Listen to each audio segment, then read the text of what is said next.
Alright, so we haven't done a plant video in a long time, but with everything and so start to get back into the whole gardening thing. So we're going to start talk about gardening a little bit more when the time permits and the weather permits.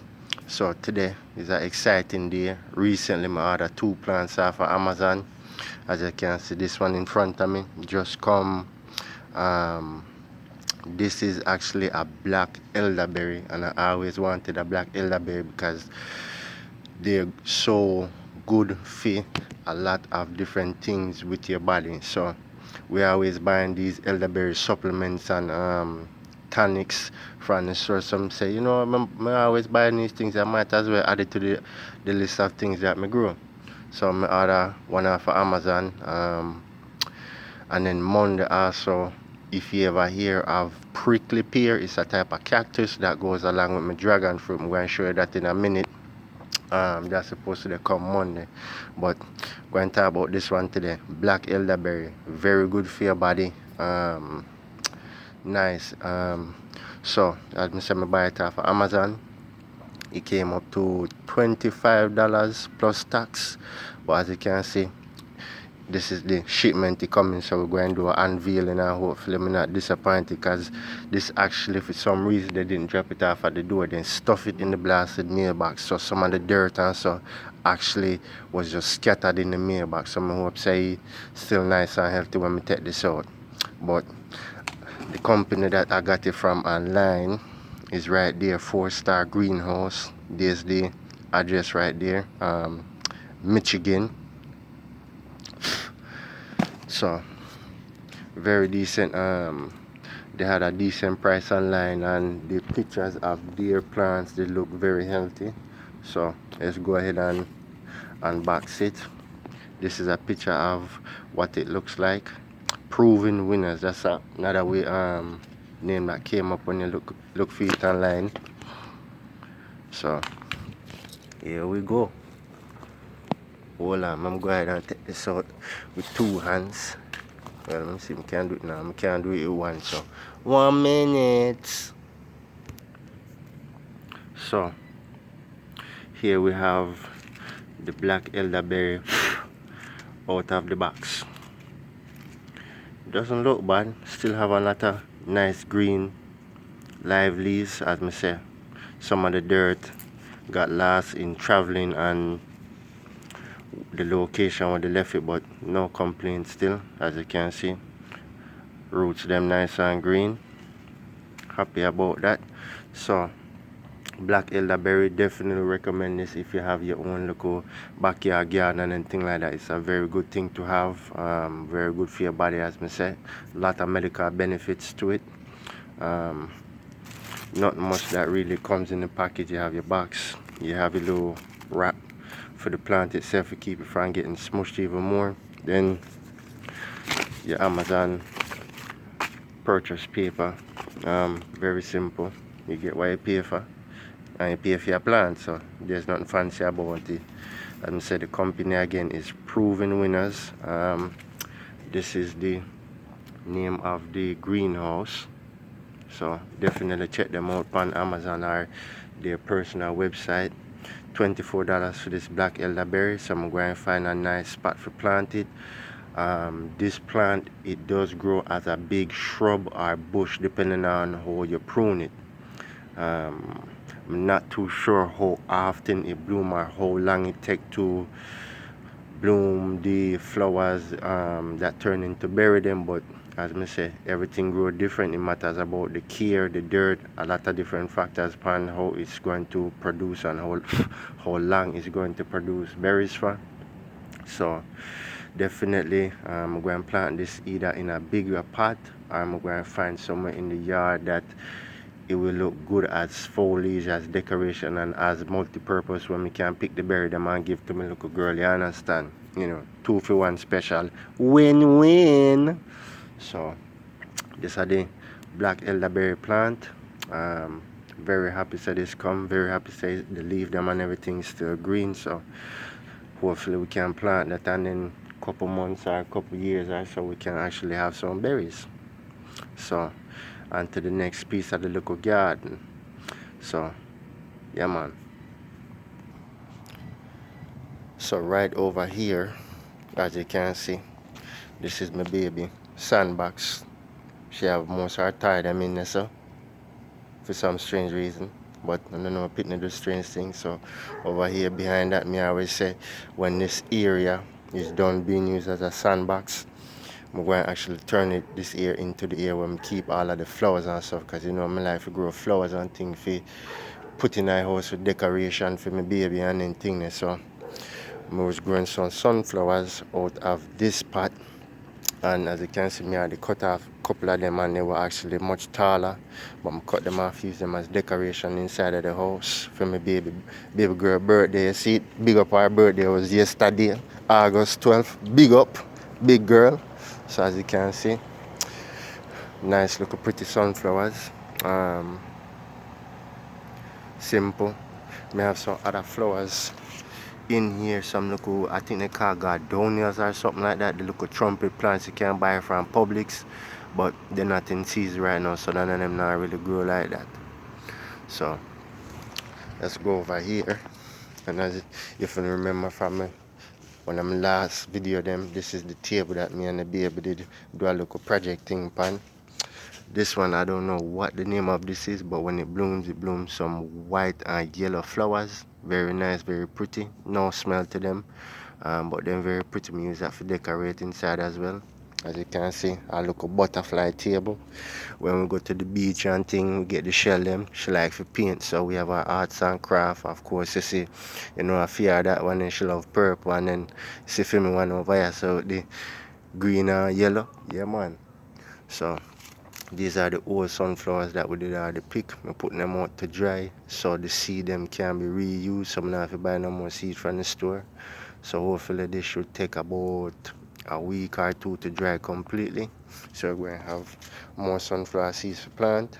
So coming over here, so now this is the pineapple area. Some of them big, some of them little. And I actually have two different types of pineapple. I have one that is the spiky. I think this is the one from, it's a Hawaiian pineapple. And then we have the one where I also buy from Publix. Not too sure where this one is from, but they said this is be indigenous to America. So I don't know how true that is, but that's what they tell me. So two different type of pineapple growing in the same area. Last year we did get 5 from the Hawaiian pineapple. Nice and sweet, very fragrant. And then we come over here. You have to excuse this area. Right now it's in a little dry rejuvenation period, as you can see. We use a lot of the old compost from the other plants, them throw them back to the earth and then do their thing, you know, regenerate back up the dirt. So up here, as you can see, we have the papaya tree them, and a very tall. This tree right here is actually taller than the house.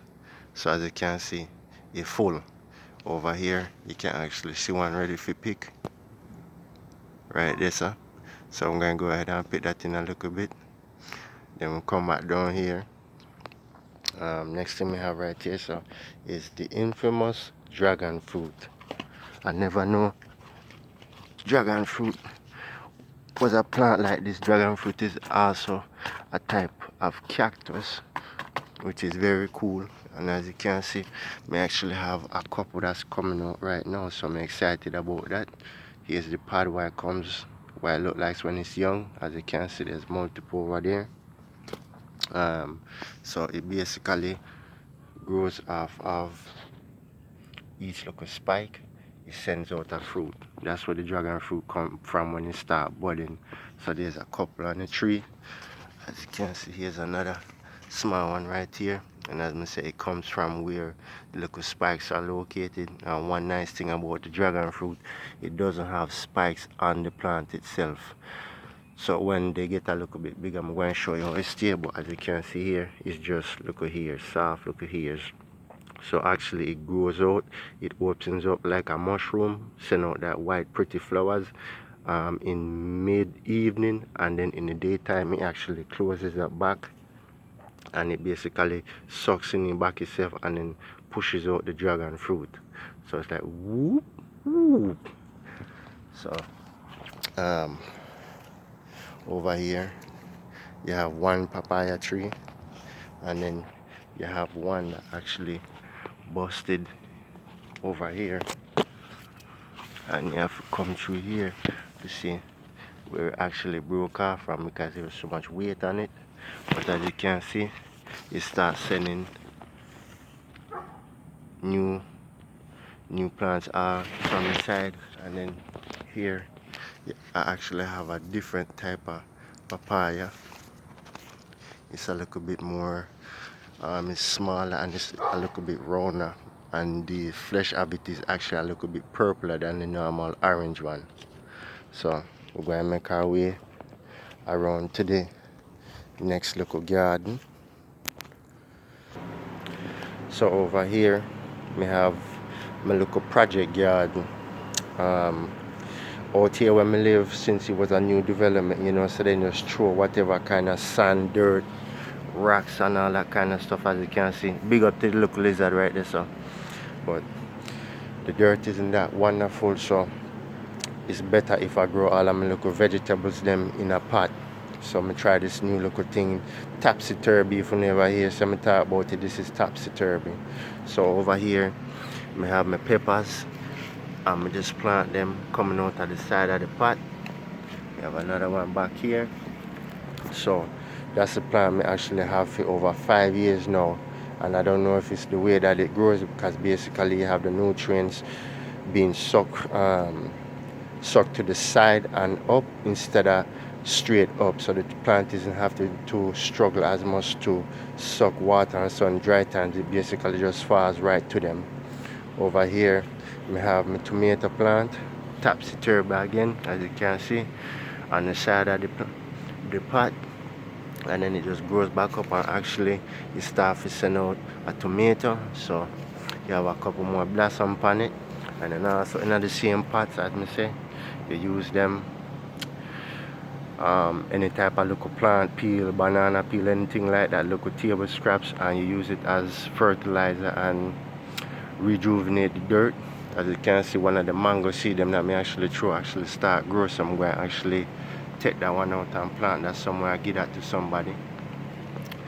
Behind that is my local aloe plant. As I say, another good thing for have in your yard, for your skin. You can rub it on your skin, rub it on your hair. You can eat it. It's a very versatile plant. I would definitely say you need one of those in your yard. Then in this pot, as you can see, we have ginger growing down there, and then over here you have your scallion and onion, and most people don't know this, but they're one plant in itself. So you have your onion that grow underneath the ground, and then your scallion is what grows on top, so you can actually eat both halves. So scallion, onion underground. So yeah man, but ginger is doing very well. Leaves nice and green. Getting a lot of rain right now in Florida, so I'm just going to make them go and do them thing. When I'm not really too sure when they're ready, but you know, me ask my mother about that because she a bushman. You see them with it. So over here, of course, you have your mint.